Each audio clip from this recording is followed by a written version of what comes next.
Was revealed. And for the first time, Michael Phelps is asked about his teammate and the scandal. Also breaking tonight, Donald Trump moments ago taking aim at President Obama, asking why he's golfing instead of visiting the disaster in the South, just hours after Trump toured the flood zone himself. The Friday rush hour nightmare, the deadly collision, two buses crashing into each other.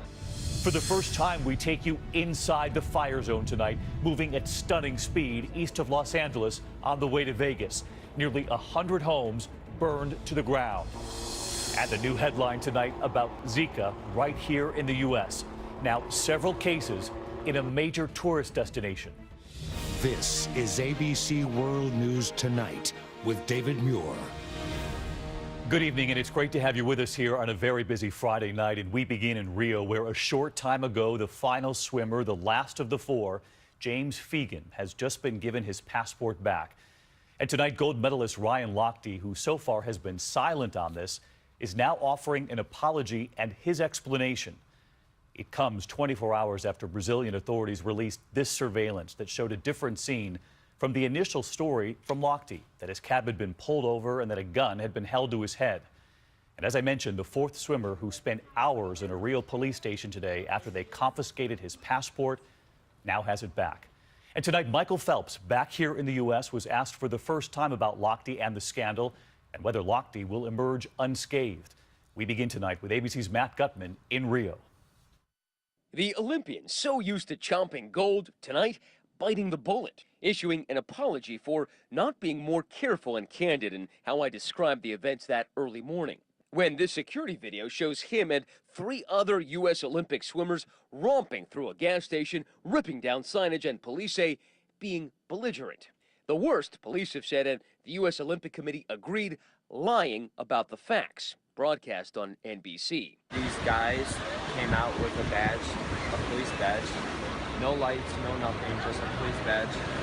They pulled us over, the guy pulled out his gun, he cocked it, put it to my forehead, and said, get down, and I was like, I put my hands up, I was like, whatever. But in fact, say police, Lochte and three other swimmers, Gunnar Bentz, Jack Conger, and Jimmy Fagan, weren't victims, they were vandals, and could be charged with providing false testimony. The news prompting headlines like, The Ugly American and Liar, Liar, Speedo on fire. Here you see them being confronted by gas station attendants. The attendants appear to pick some items up, and once the swimmers find their car, a security guard blocks them from leaving and eventually holds them by brandishing a gun, say police, until they pay for the damages. Police said they paid about $50.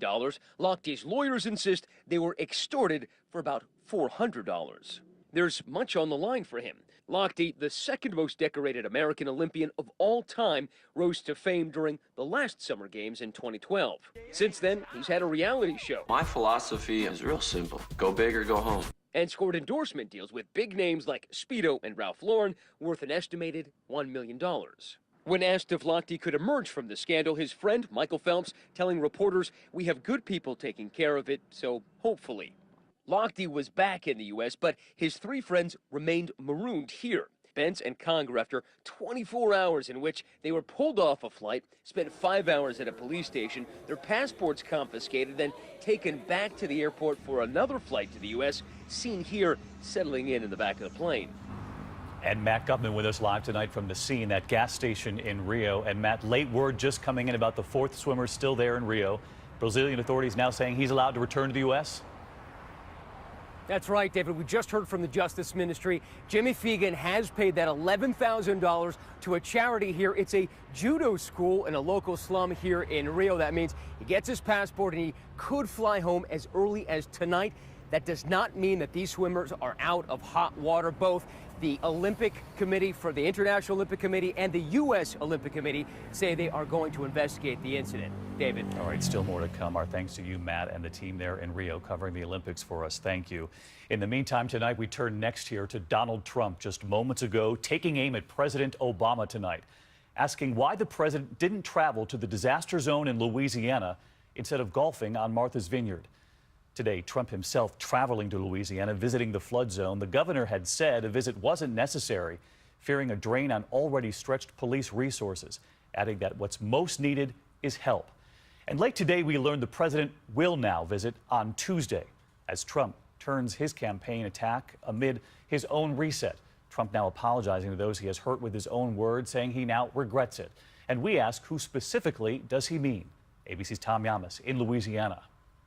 Trump Force One touching down in Louisiana today. The candidate taking his campaign to the disaster zone. You'll be fine. You're going to be fine, sir. Trump and running mate Mike Pence touring flood-ravaged Baton Rouge, signing autographs and shaking hands. Why did you come, Mr. Trump? Why did you want to come here? We love you. We love you. Are you okay? Are you... But Louisiana's Democratic governor, John Bel Edwards, wasn't notified of the trip. His spokesman saying, "We welcome them to Louisiana, but not for a photo op." Give me a good, strong guy here. The governor's concern? High-profile visitors drain law enforcement resources. He suggested Trump volunteer or donate money instead. Trump's trip coming amid a major campaign reset and just hours after that rare mea culpa. Sometimes, in the heat of debate and speaking on a multitude of issues, you don't choose the right words or you say the wrong thing. I have done that.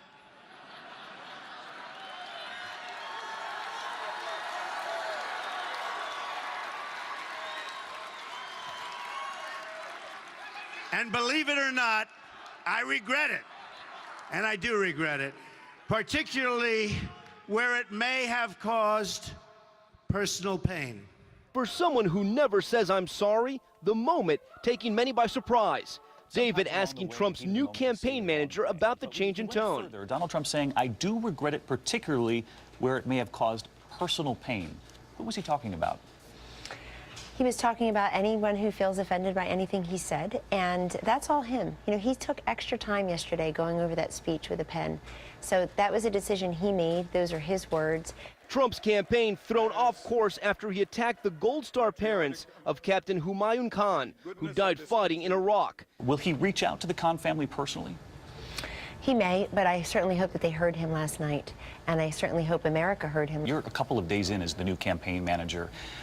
What he said about the Khans was weeks ago. Why the regret now? Some people might say, was that you? It was not me. That's all Donald Trump. He's the candidate here. I'm not. But why the regret now? Well, it's an expression of regret. Perhaps he felt it before, but he expressed it now. Here in Louisiana, I asked Trump to clarify. Somebody talking about your speech yesterday. Was that an apology? Thank you, Mr. Trump. I really enjoyed that speech. I think people enjoyed it very much. In the flood zone, inspecting a damaged school. It's as big a warp as they've ever seen. Late this afternoon, Trump taking a shot at President Obama, vacationing in Martha's Vineyard. And honestly, Obama ought to get off the golf course and get down there.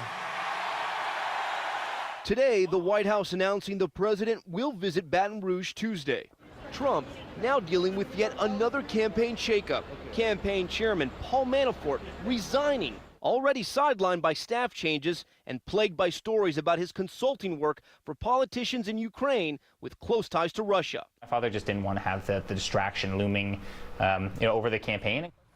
Tom Yamas with us tonight from Louisiana. And Tom, the president now visiting Louisiana next week after Trump's visit today. And Hillary Clinton, their campaign knows full well that Trump was there. What is she doing? David, Hillary Clinton sent out an email to supporters today saying she spoke with Louisiana's governor and asking for donations for flood victims here in Baton Rouge. Tonight, she's also in Martha's Vineyard celebrating the birthday of her husband, former President Bill Clinton, who's turning 70. David? Tom Yamas tonight in Louisiana. Tom, our thanks to you as always. And with Donald Trump's visit to that state today and President Obama's next week, tonight, this staggering new number: 110,000 homes in the flood zone. These families can't be forgotten. And tonight, ABC's Philip Mena with what they're going through. In Denham Springs today, we found Vi Singleton rescuing flags at the VFW post. We've got them all laid out trying to dry them. When she spotted Donald Trump's motorcade, that must be him in the black car. She just had to laugh. That's unnecessary. That's just publicity. As sheetrock and memories line so many streets here tonight, homes and hearts are gutted. It was like a whitewater rapids going through here. Carl Stewart Jr.'s home once belonged to his grandparents. I kind of got shook up. Your whole life is... It's just run. Carl's sister, Tamara, helping him today, and so many more. She's taken 20 people into her home so far. We take care of our people. We all take care of each other. David, normally FEMA would help the displaced here get rental assistance, a temporary place to stay. But with so many homes here damaged, there's nothing to give. And school is supposed to start here next week. David? Philip Mena, who's been there from the start for us. Philip, thank you. Now to the other disaster, and there are new developments in that explosive wildfire in the West after 82,000 people were told to evacuate, to race from their homes. Tonight here, the first count of the damage. More than 300 homes and buildings are gone. Just look at the images. ABC's Lauren Lister on what families are now finding. New images tonight of this train passing perilously close to the blaze. This massive California wildfire now leaving behind a trail of destruction. The Blue Cut fire, burning 40 miles east of Los Angeles, has decimated 57 square miles of land and 96 homes. Poppy Crandall's husband snapped these photos moments before they fled with their dogs and little else. What is that like to leave feeling like you're going to lose everything? I felt numb and I didn't know. Rescuers sent Johanna Santor this picture of her home, now reduced to ash. Their 11 animals gone. She was reluctant to share the terrible news with her 10-year-old granddaughter. She keeps telling us she's upbeat and hopefully the hamster will still be there, but we know it's not because there's nothing left. And David, a number of residents today telling us they are just hoping they can return home, even if it's to this. But fire officials warn the flames could pick up again if the winds do. David? Just stunning scenes of devastation. Lauren, our thanks to you. Let's get right to meteorologist Rob Marciano, also there tonight. And Rob, extreme heat for those firefighters this weekend. And you're also tracking severe storms in the middle of the country? We are. We'll begin with the heat out west and those fire conditions. Red flag warnings remain posted through this evening, but the good news is they should be allowed to be expired later on tonight. But the heat is building across the Pacific Northwest. Not only fire warnings there, but heat warnings. Could see triple-digit heat again in Portland, Seattle into the 90s. More records likely to fall there. Meanwhile, cool front stirring up some storms across parts of eastern Kansas. 60-plus mile-an-hour winds with these storms. And then putting these maps into motion, Chicago, I think you'll see some storms tomorrow. Indianapolis as well. Then that cool front pushes to the east on Sunday for more storms on the East Coast. David? Very unsettled weekend ahead. All right, Rob, our thanks to you all week long. And we turn now to a breaking headline involving Zika right here in the U.S. And the real concern now, it's reached a very popular tourist destination. The CDC tonight is now expanding its travel advisory, warning pregnant women not to travel to a popular area of Miami Beach, and also saying pregnant women and their partners may want to consider avoiding travel to all of Florida's Miami-Dade County. Here's ABC's Steve Osunsami tonight.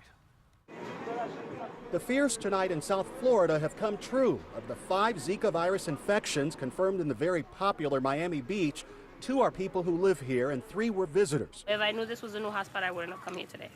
We met Vanessa Garcia, a grad student who's 5 months pregnant and babysits at Miami Beach hotels.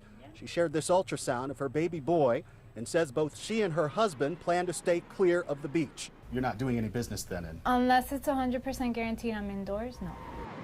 The vacation spot is the lifeblood of South Florida tourism, and today Florida's governor drew a box around 1.5 square miles where infected mosquitoes are spreading the virus, and they'll now target with additional spraying.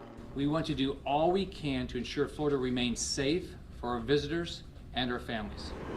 The restaurants on Lincoln Road, the Ritz, the Delano Hotel all sit in the newly created hot zone. The CDC's travel advisory for pregnant women now includes all of these, and they're recommending that pregnant women and their partners think twice before traveling to anywhere in the county. There's a lot at stake. Last year, tourists generated more than $24 billion in the Miami area alone, and nearly half of those people stayed on the beach. David? Steve Osunsami right there in Miami for us. Thanks, Steve. Overseas tonight, and the U.S. is watching very closely a close encounter between U.S. and Syrian forces. Syrian jets bombing positions deep in Syria's northeast region. That led American fighter jets to scramble to protect U.S. Special Ops forces. So let's get right to Martha Raddatz tonight, who is tracking this, because, Martha, this was the closest encounter between U.S. and Syrian forces that we could remember. It is, David. This could easily have turned into a major incident. The 2 Syrian aircraft dropped bombs right in an area where those U.S. Special Operations Forces are helping Kurdish forces in the fight against ISIS, and those Syrian pilots should have known that. As the U.S. fighter jets were speeding to protect our forces, they passed the message via the Russians that we would take whatever action necessary to defend American lives. The Syrian jets departed, but they were back up in that area late today with U.S. fighter jets. You say whatever action necessary. Would the U.S. shoot down those Syrian jets if our troops were at risk? Well, it sure sounds like it, David. A U.S. military spokesman saying today we have the inherent right to self-defense. We have the right to take action. David? Our chief global affairs correspondent, Martha Raddatz, with us tonight. Martha, thanks.